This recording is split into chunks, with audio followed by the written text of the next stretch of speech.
Good morning, सुप्रभात। स्वागत है आप सभी का। आप देख रहे हैं समृद्धि न्यूज और मैं हूं आपके साथ पूजा तंवर। वक्त हो चला है दिन भर की बड़ी खबरों की ओर रुख करने का। शुरुआत करेंगे दिन की सुर्खियों के साथ। एनएचआरसी ने माफिया नेता अतीक अहमद उसके भाई अशरफ की प्रयागराज में पुलिस अभिरक्षा में हत्या को लेकर उत्तर प्रदेश पुलिस को नोटिस जारी किया है। अधिकारियों ने ये जानकारी दी। अतीक अशरफ हत्याकांड में बड़ा एक्शन भी हुआ। शाहगंज थाना प्रभारी समेत 5 पुलिसकर्मी सस्पेंड कर दिए गए। एनसीपी नेता अजीत पवार ने बीजेपी में जाने की सभी अटकलों को खारिज कर दिया और मीडिया के सामने कहा कि वो एनसीपी में हैं और यहीं रहेंगे। इसके साथ ही अजीत पवार ने यह भी कहा कि बीजेपी महाविकास अघाड़ी में फूट डालने की कोशिश कर रही है।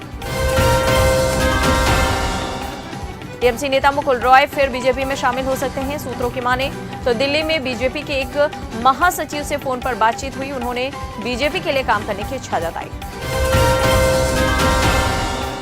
अब मुकुल रॉय की बीजेपी में शामिल होने की अटकलों के बीच शुभेंदु अधिकारी बोले कि इनमें कोई दिलचस्पी नहीं। मध्य प्रदेश में होने वाले विधानसभा चुनाव जीत के लिए कांग्रेस पूरी ताकत लगा रही। इसको लेकर अब कांग्रेस ने राज्य की जनता से कई बड़े वादे किए और बताया कि अगर उनकी सरकार बनती है तो घरेलू एलपीजी सिलेंडर 500 रुपए में दिया जाएगा। इससे पहले आपको बता दें, राजस्थान की कांग्रेस सरकार ने भी 500 रुपए में गैस सिलेंडर देने का वादा किया था और 1 अप्रैल से राज्य में लोगों को 500 रुपए में सिलेंडर मिलने लगा है। बीजेपी नेता ने कहा कि जातिगत जनगणना को नेहरू इंदिरा ने भी खारिज कर दिया था। अब कांग्रेस कर रही है पाखंड। बीजेपी ने यह भी कहा कि नेहरू नहीं चाहते थे कि देश में जाति आधारित जनगणना हो, इसलिए उन्होंने जाति जनगणना की मांग को खारिज कर दिया था। अतीक अहमद हत्याकांड के बहाने शरद पवार ने उत्तर प्रदेश की योगी आदित्यनाथ सरकार पर निशाना साधा। कहा कि कानून हाथ में लेकर संविधान के खिलाफ काम करना देश हित में नहीं है। अतीक अहमद की मौत के बाद प्रवर्तन निदेशालय का शिकंजा कसता जा रहा है। 7,000 से ज्यादा बेनामी संपत्ति और 700 बैंक खातों की जांच होगी। अतीक गैंग के बमबाज गुड्डू मुस्लिम के मकान पर बुलडोजर चलेगा। चकिया इलाके में स्थित घर के बिना नक्शे के बिना होने को लेकर पीडीए की तरफ से 2 बार नोटिस भी जारी किया जा चुका है। नौतनवा से पूर्व विधायक अमन मणि त्रिपाठी पार्टी विरोधी गतिविधियों के कारण बसपा से निष्कासित कर दिए गए हैं। कर्नाटक चुनाव को लेकर बीजेपी ने चुनाव आयोग को पार्टी के स्टार प्रचारकों की सूची सौंप दी है। इस लिस्ट में पीएम मोदी, अमित शाह, रक्षा मंत्री राजनाथ सिंह के अलावा सीएम योगी आदित्यनाथ के नाम शामिल। इसके अलावा आपको बता दें, कर्नाटक के पूर्व सीएम येदियुरप्पा, बोम्मई और हेमंत बिस्वा शर्मा तो वहीं शिवराज सिंह चौहान का नाम भी इस सूची में है। सीमा पर तनाव के बीच भारतीय वायुसेना प्रमुख air chief marshal BR Chaudhary ने दुश्मनों को कड़ा संदेश दिया और कहा कि बालाकोट ऑपरेशन ने एयरफोर्स की ताकत बताई। नो वॉर नो पीस की स्थिति में भी वायुसेना प्रभावी है। मिशनरियों का वर्चस्व हो गया है, लेकिन हमारे संत उनसे ज्यादा सेवा करते हैं। ये बात कही है मोहन भागवत। समलैंगिक विवाह को कानूनी मान्यता देने के मामले में केंद्र सरकार की ओर से नया सुप्रीम कोर्ट में हलफनामा दाखिल किया गया है। केंद्र ने सभी राज्यों को इस मामले में पक्षकार बनाने की मांग की है। इंदौर के बिलेश्वर महादेव मंदिर में हुए हादसे को लेकर हाईकोर्ट ने जिलाधिकारी टी लैया राजा और निगम कमिश्नर हर्षिका सिंह को नोटिस जारी किया है। मामले से जुड़ी जानकारी अब जून के दूसरे सप्ताह में होगी। महाराष्ट्र में शिवसेना प्रमुख उद्धव ठाकरे 30 अप्रैल को जलगांव के पचौड़ा में एक भव्य जनसभा संबोधित करेंगे। इस सभा का टीजर भी रिलीज हो गया है, जिसमें हिंदुत्व के नारे पर जोर दिया गया है। बीजेपी नेता शुभेंदु अधिकारी बोले हैं कि शारदा घोटाले में ममता बनर्जी के खिलाफ जांच होगी। कांग्रेस के पूर्व सांसद बीबी नायक बोले हैं कि बीजेपी में शामिल होने के बारे में सोच रहा हूं। असम यूथ कांग्रेस की प्रमुख अंकिता दत्ता ने भारतीय युवा कांग्रेस के राष्ट्रीय अध्यक्ष श्रीनिवास बीवी पर उन्हें परेशान करने और लिंग के आधार पर भेदभाव करने का आरोप लगाया। दत्ता ने आरोप लगाया है कि उनकी बार बार शिकायत करने के बावजूद राहुल गांधी, प्रियंका गांधी ने उनके खिलाफ कोई जांच समिति गठित नहीं की। राजस्थान में कोरोना वायरस के संक्रमण की बढ़ती रफ्तार ने चिंता बढ़ा दी। पिछले 24 घंटे में कोरोना संक्रमित 2 और लोगों की मौत हुई। पिछले 24 घंटे में 547 नए संक्रमितों की पहचान। जोधपुर में कोरियाई ब्लॉगर के उत्पीड़न को लेकर डीसीडब्ल्यू चीफ ने राजस्थान सीएम को पत्र लिखा, तो उधर राजस्थान पुलिस ने कहा कि घटना का संज्ञान लेते हुए आरोपी को हिरासत में लिया गया है। राजस्थान कांग्रेस विधायक राम नारायण मीणा ने अपनी ही सरकार के मंत्रियों पर भ्रष्टाचार का आरोप लगा दिया और कहा कि इन मंत्रियों में से कुछ भ्रष्टाचार में डूबे हुए हैं। प्रशांत किशोर का एक ग्रुप है जिसका पूरा नाम है इंडियन पॉलिटिकल एक्शन कमेटी। इस कमेटी के जरिए युवाओं को राजनीति से जोड़ने के साथ उनके दृष्टिकोण को समझाया जा रहा है। अब सोशल मीडिया पर अभियान चलाकर यूथ को पॉलिटिक्स से जुड़ने की अपील की जा रही है। अब ये ताजा जानकारी सामने आई है कि प्रशांत किशोर की कंपनी ने सचिन पायलट से एक डील की है। पायलट राजस्थान में नई राजनीति के प्रणेता बनाने के प्रयास में हैं और प्रशांत किशोर उनके साथी बनने जा रहे हैं।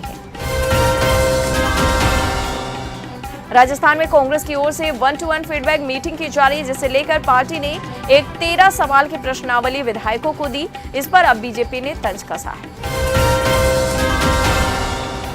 उठ रहे 13 सवालों की सूची में पहला सवाल धार्मिक और जातिगत समीकरणों पर है और इसलिए भाजपा इस मुद्दे पर मुखर हो गई। कहा, क्या राहुल गांधी की पार्टी अब धर्म और जाति को देखते हुए चुनावी प्रदेश में मोहब्बत की दुकान खोलेगी?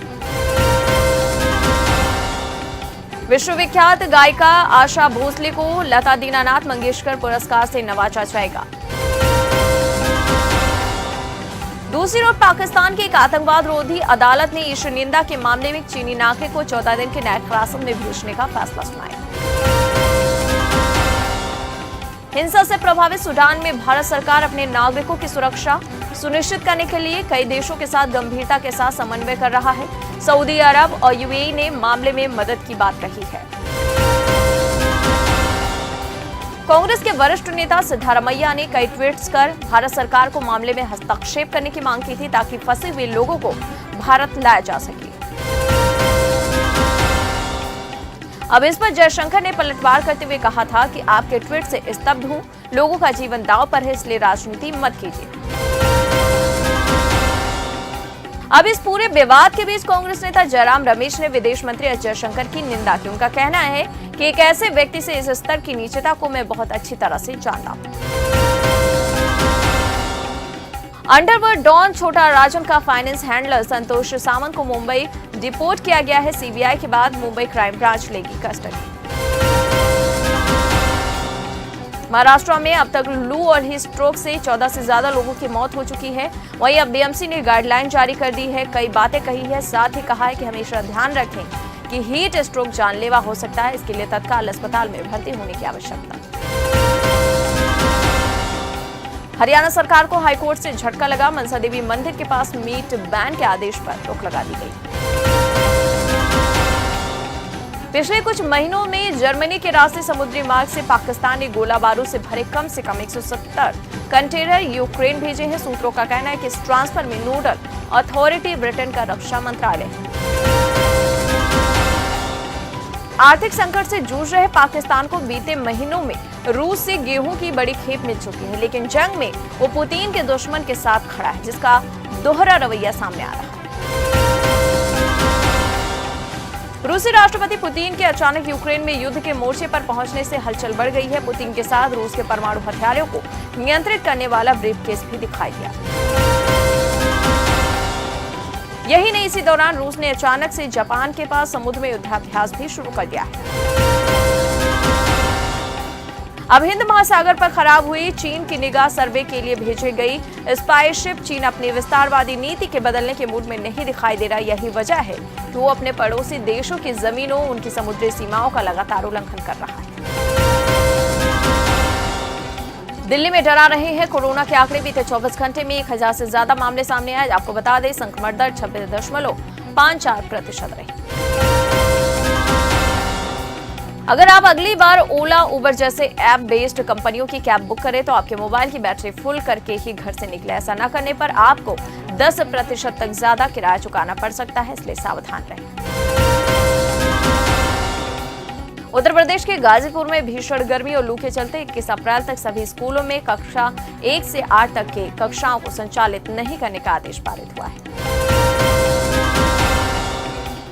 उधर यूपी बोर्ड की तरफ से 10वीं और 12वीं का रिजल्ट अगले सप्ताह में जारी किया जा सकता है। रिजल्ट छात्र ऑफिशियल वेबसाइट पर जाकर चेक कर सकेंगे। तो आज की बात बस यहीं तक, कल फिर होगी मुलाकात। जय हिंद, जय भारत।